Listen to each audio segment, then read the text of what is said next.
Isaha zitandatu zirarenga iminota 10 mu studio za Radio Magara FM numwe tugiye gukurikira amakuru dushikirizwa na Armel BIGIRIMANA. Ndakora mu kijaro Armel ndaguhikaze dushikirize ano makuru. Ndakora mu kijeri shari ndabara mu kije namwe inshuti bakunzi muri kumatega amatwi ibiganiro vya Radio Magara FM sangwa ikaze mu makuru y'uno munsi nayagizwe n'izinga nkuru zikurikira.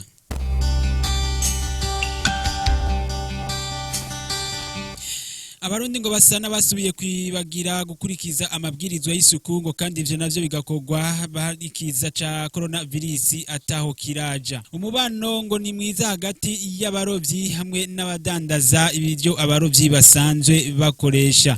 Mu buhinga bw'ivyuma ni Jean Ciza ariko dufasha mu kanya ni donido jana makuru. Kwino muri sanze muri radio Magara tamze fe.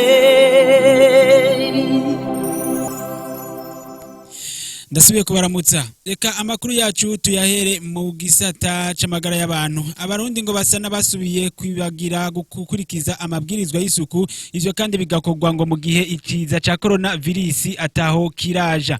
Munezero Florier aratera kamo abarundi kubandanya bakurikiza amabwirizwa y'isuku kandi akagira ko kandi asaba yuko ngo uwo bayibonye ko ibimenyetso vy'uwo mugera canke akabibona ko uwundi yuko yonyaragasa akamutabariza. Agira ko kandi asaba Abajejwe intwaro hamwe n'umutekano ko bishiramwo uruhara kugira ngo bishobore kugira inguvu. Reka tumutega amatwi akaba ari nkuru dukesha mugenzi wacu Gasaba Jean Toff. Musanzwe corona ntirahera ahubwo abanyagihugu no bakebura cyane kugira ngo basubire biteho cyane ingingo amabwirizwa twahawe n'ubushikiranganje bwo kubungabunga amagara y'abantu kurwanya ikiza sida, aho badutegetse cyane ko umuntu yoza arakaraba kenshi gashoboka, tukirinda kuramukanya mu guhana iminwe no guhoberana, gusomana n'ibindi, kuko iyi ngwara isanzwe ihari kandi ni nyinshi. Nubwo murabona ibitigiri guma biboneka ubushikiranganje bw'amagara y'abantu bambwerekana ibitigiri bishasha kandi vyinshi biriko biraboneka mu gihugu cyacu cy'u Burundi. Gihe rero umuntu yibonye ko ivyo bimenyetso vya coronavirus canke ubibonye ku wundi muntu ni vyiza, baraduhaye nimero dushaka guhamagara ko tariha 117 urashaka guhamagara, ariko nkuko biriko biratunganywa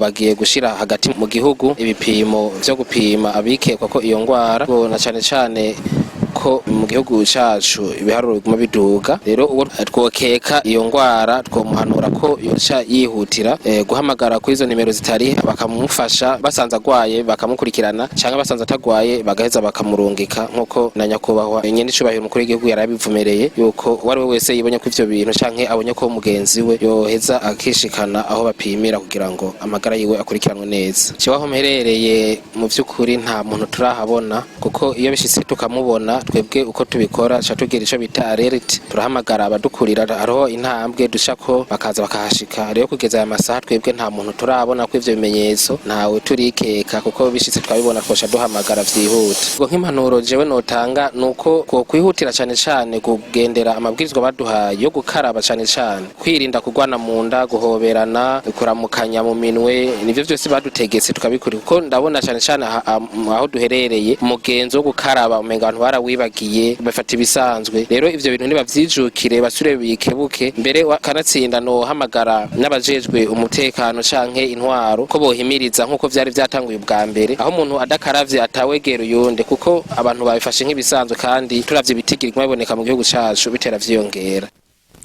Reka amakuru yacu tubandanize mu gisata cyo kwiteza imbere. Ngo umubano wifashe neza hagati y'abarovyi hamwe n'abadandaza, ariko abadandaza bakabona yuko urudandazo rutakimeze neza nka kera byaturutse kukuntu bagiye bari mukira hirya no hino. Ivyo navyo bikaba byatewe n'umwuzurira w'ikiyaga ca Tanganyika. Tega amatwi Pascal ni umwe mu badandaza yavuye aho yahora akorera arimuka, hakaba ari nkuru dukesha mugenzi wacu Abakuru. Bivanye nuko umwuzure w'amazi baduteye warimutse, turashima uko biri kose, ariko nta karusho karaboneka cane kurusha aho twari, ariko bivanye nuko hariho ubukene bwinshi bw'abantu bakenye, turadandaza mu dukeya tugashima ivyo nyene. Nukuri umubano wacu hamwe n'abarovyi ni mwiza cane, dukora twumvikana ego kandi tukavugana ukuri mu budandaji no mu burovyi, turavugana ukuri tukerekana umuco mu byo dukora byose. Mu gihe habuze indagara twebwe ntidushobora kuronka amafaranga, bisabwa ko tudandaza iyo habonetse ikintu mu mazi.